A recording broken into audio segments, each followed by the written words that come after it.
राहुल गांधी की, जिन्होंने मंगलवार को लगातार दूसरे दिन मोदी सरकार पर हमला बोला। राहुल गांधी ने वर्जीनिया के हर्नडन में भारतीय समुदाय से बात के दौरान यह कहा कि लोकसभा चुनाव के बाद कुछ बदल गया है, अब डर नहीं लगता है, डर निकल गया है। राहुल ने कहा कि निष्पक्ष चुनाव होता तो बीजेपी की इतनी सीटें नहीं आती, चुनाव से पहले हमारे खाते सील हुए लेकिन हम नहीं डरे। बीजेपी और आरएसएस पर राहुल गांधी ने कहा कि बीजेपी को समझ नहीं आता है कि देश सबका है, आरएसएस भी भारत को नहीं समझता है। आरएसएस राज्यों और भाषाओं में भेदभाव करता है, कुछ को कमतर समझता है। 10 I don't think the BJP, in a fair election, they were nowhere near 240 seats. No way. I mean, I'd be surprised if they had a financial, huge financial advantage. They had locked our bank accounts for one, but huge war chest.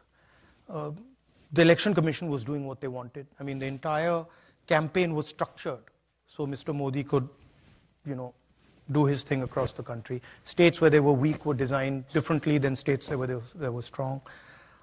So I don't view it as a free election at all. I view it as a rather controlled election. And what the RSS is basically saying is that certain states are inferior to other states, certain languages are inferior to other languages, certain religions are inferior to other religions, certain communities are inferior to other communities. This is what the fight is about. We are of the opinion that whether you are from Punjab, Haryana, Rajasthan, Madhya Pradesh, all of you have your history, all of you have your tradition, all of you have your language, and every single one of them is as important as any other one. तो America की धरती से जब राहुल गांधी निशाने पर निशाने साध रहे हैं तो बीजेपी भी चुप नहीं बैठी है, वो भी पलटवार करने के लिए अब तैयार। राहुल जी नेता प्रतिपक्ष हैं और नेता प्रतिपक्ष का पद होता है जिम्मेदारी का पद, लेकिन ये ऐसे नेता हैं जो कुंठाग्रस्त हैं। लगातार तीसरी बार पराजय के कारण उनके मन में अंध बीजेपी संघ और मोदी विरोध बैठ गया है और वो विरोध करते करते देश के ही विरोध करने लगे। देश के बाहर कांग्रेस और बीजेपी नहीं होती,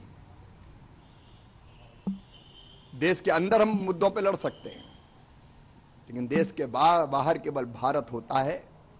हम 100 और 5 अलग नहीं होते, 105 होते हैं।